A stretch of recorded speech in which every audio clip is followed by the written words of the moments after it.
আরে তুমি কতদিন পরে বিদেশ থেকে এসেছো, কেমন আছো তুমি? কামরুল, তুই এটা কি করছিস? তুই এতদিন পর বাড়িতে এসেই এমনি বৌমার গায়ে হাত তুললি? চুপ, একদম চুপ। একটা কথা তুমি বলবে না। কি ব্যাপার ভাইয়া, বাড়িতে এসে পরে তুমি ভাবির গায়ে হাত তুললে, জন্মদাতা পিতার সাথে তুমি খারাপ আচরণ করলে, কি হয়েছে তোমার? অনেক সহ্য করেছি আর না। এসবের মানে কি ভাইয়া? তুমি বাড়িতে এসে ভাবির সাথে খারাপ ব্যবহার করলে, জন্মদাতা পিতার সাথে খারাপ ব্যবহার করলে, এমনকি মেজো ভাইয়ার গায়ে হাত তুললে। অনেক সহ্য করেছি আর না। এসবের মানে কি? হ্যাঁ, তোমরা সবাই খুব অবাক হচ্ছ তাই না? তোমাদের প্রত্যেকের উত্তর আমি দেব, তবে তার আগে একটা কথা। তোমরা সবাই আমাকে অনেক ভালোবাসো তাই না? বাই দ্য ওয়ে, আমি তোমার মাকে দেখতে পাচ্ছি না। সত্যি, আমার মা কোথায়? মা তো আসলে বাড়িতে। ভাইয়া কি হয়েছে আমি বলছি। কিছুদিন আগে মায়ের সাথে আমার আর মেজো ভাইয়ের কথা কাটাকাটি হয়েছিল। তারপর রাগ করে মা বাড়ি থেকে বের হয়ে গিয়েছিল। মাকে অনেক বোঝানোর চেষ্টা করেছি, কিন্তু মা কিছুই বুঝতে রাজি হয়নি। হ্যাঁ ভাইয়া, রাকিব যা বলছে একদম ঠিক কথা বলছে। মাকে আমরা খালাদের বাড়িতে খুঁজেছি, ফুফুদের বাড়িতে খুঁজেছি, গ্রামের প্রত্যেকটা অলিতে গলিতে তন্ন তন্ন করে খুঁজেছি, কোথাও পাইনি ভাইয়া। ওরা একেবারে সঠিক কথাই বলেছে বাবা। আমি পুরো ঢাকা শহর তোর মাকে তন্ন তন্ন করে খুঁজেছি, কোথাও খুঁজে না পেয়ে অবশেষে আমি থানায় গিয়ে ডিডিও করেছি। বাহ, তোমরা অনেক বড় দায়িত্ব পালন করেছো। ঠিক আছে, তোমাদেরকে আর এত কষ্ট করতে হবে না। তোমাদের কষ্টটা আমি একটু কমিয়ে দিচ্ছি। Just wait. মা, ভেতরে এসো।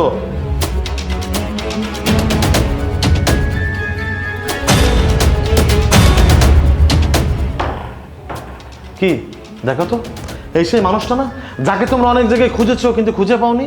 কি বাবা, দেখো তো, এখন চিনতে পারছো? এই মানুষটাকে তো তুমি খুঁজে না পেয়ে থানায় গিয়ে জিডি করেছিলে তাই না?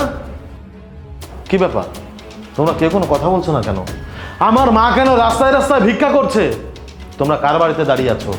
তোমরা কার বাড়িতে দাঁড়িয়ে আছো? কথা বলো। কামরুল, আমি তোমাকে সব কিছু খুলে বলছি। এখন সব কিছু খুলে বলার সময় এসেছে। এর আগেও আমি তোমাকে অনেকবার বলার চেষ্টা করেছি, কিন্তু আমি কোনো সুযোগ পাইনি। এই তিনটা মানুষের জন্য আমি ভয়ে কিছু বলতে পারিনি। আর তাছাড়া তুমি তো আমাকে কখনো ফোন ইউজ করতে দাওনি, আর এই বাড়ির এই তিনটা লোকও আমাকে কখনো ফোন ইউজ করতে দেয়নি। আমার কাছে কখনো তারা ফোন দেয়নি। আমি যে তোমার সঙ্গে পার্সোনালভাবে একটু কথা বলবো, সেই সুযোগ আমি কখনো পাইনি। তুমি জানো, তুমি যখন বিদেশ চলে যাও, তারপরে এই তিনটা মানুষ মায়ের উপর অমানসিক নির্যাতন করে, শুধুমাত্র এই বাড়ি আর সম্পত্তি মায়ের নামে। তার জন্য আমি তোমাকে সব কিছু বলতে চেয়েছি, কিন্তু এই তিনটা মানুষের জন্য আমি কখনো তোমাকে কিছু বলতে পারিনি। এরা আমাকে হুমকি দিয়েছে, আমি যদি কিছু বলে দিই তোমাকে, তাহলে এরা আমাকে বাড়ি থেকে বের করে দিবে। তুমি বিদেশ থেকে টাকা পাঠাও, এজন্য এরা বাধ্য হয়ে আমাকে এই বাড়িতে থাকতে দিচ্ছে আর 2 বেলা খেতে দিচ্ছে। তা নাহলে কবে এরা আমাকে বাড়ি থেকে বের করে দিত। বাবা, আলামিন, রাকিব, তোরা কাকে বাড়ি থেকে বের করে দিয়েছিস? আরে তোরা যাকে বাড়ি থেকে বের করে দিয়েছিস এই বাড়িটা তার। এই যে মানুষটাকে দেখতে পাচ্ছিস, সেই বাড়িতে ঘর জামাই হিসেবে এসেছিল, সেই সুবাদে এখানে থাকে। এই যে আমি, তুই, রাকিব, আমরাও কিন্তু সেই সুবাদে এখানে থাকি। সামান্য কিছু টাকা আর এই বাড়ির জন্য এই বাড়ির মালিককে তোরা বাড়ি থেকে বের করে দিয়েছিস। আর আমি প্রবাসে যেতে চাইনি। আমার মা আমাকে জোর করে কেন প্রবাসে পাঠিয়েছে জানিস? যাতে তোরা ভালো থাকতে পারিস, তোরা সুখে থাকতে পারিস।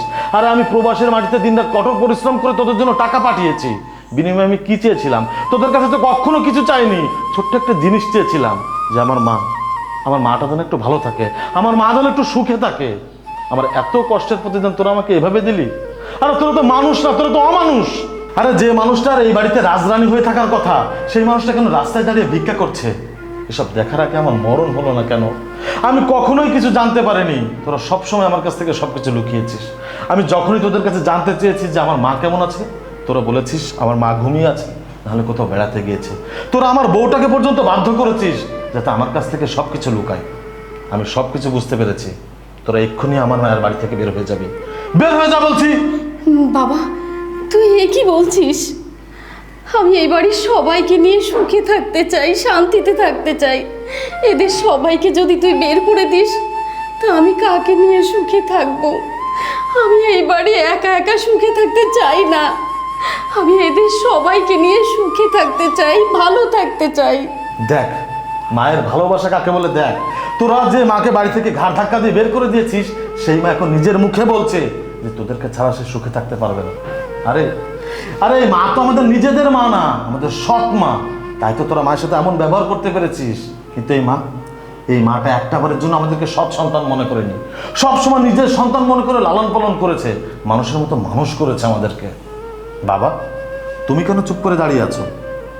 তোমাকে বাবা বলে পরিচয় দিতে এখন আমার ঘৃণা হচ্ছে। তোমার কাছ থেকে এটা আমি অন্তত আশা করিনি। তুমি কি একটাবারের জন্য কখনো নিজের স্ত্রীর কষ্টের কথাটা ভাবোনি? আজকে শুধুমাত্র মায়ের জন্য তোরা পার পেয়ে গেলি, না হলে মাকে যেভাবে বাড়ি থেকে ঘাড় ধাক্কা দিয়ে বের করে দিয়েছিলি না, ঠিক সেইভাবে তোদেরকে বাড়ি থেকে আমি ঘাড় ধাক্কা দিয়ে বের করে দিতাম। ভেতরে যদি ন্যূনতম লজ্জাবোধ থাকে তাহলে এরপর থেকে কখনো আর এই মায়ের সামনে উঁচু গলায় কথা বলবি না। এখনো নির্লজ্জের মতো দাঁড়িয়ে আছিস কেন? হ্যাঁ, মায়ের পা ধরে ক্ষমা চা। থাক বাবা, এভাবে বলিস না। আমি ওদেরকে ক্ষমা করে দিয়েছি। আমি ওদের সবাইকে নিয়ে একসঙ্গে শান্তিতে থাকতে চাই বাবা। তুই এভাবে আর ওদের বলিস না বাবা। তুই অনেক দিন পর বাড়িতে এসেছিস। বৌমা, কামরুল যা যা পছন্দ করে সেগুলো আয়োজন করো। আমি নিজে হাতে রান্না করে ওকে খাওয়াবো এবং আমরা সবাই মিলে একসঙ্গে খাবো।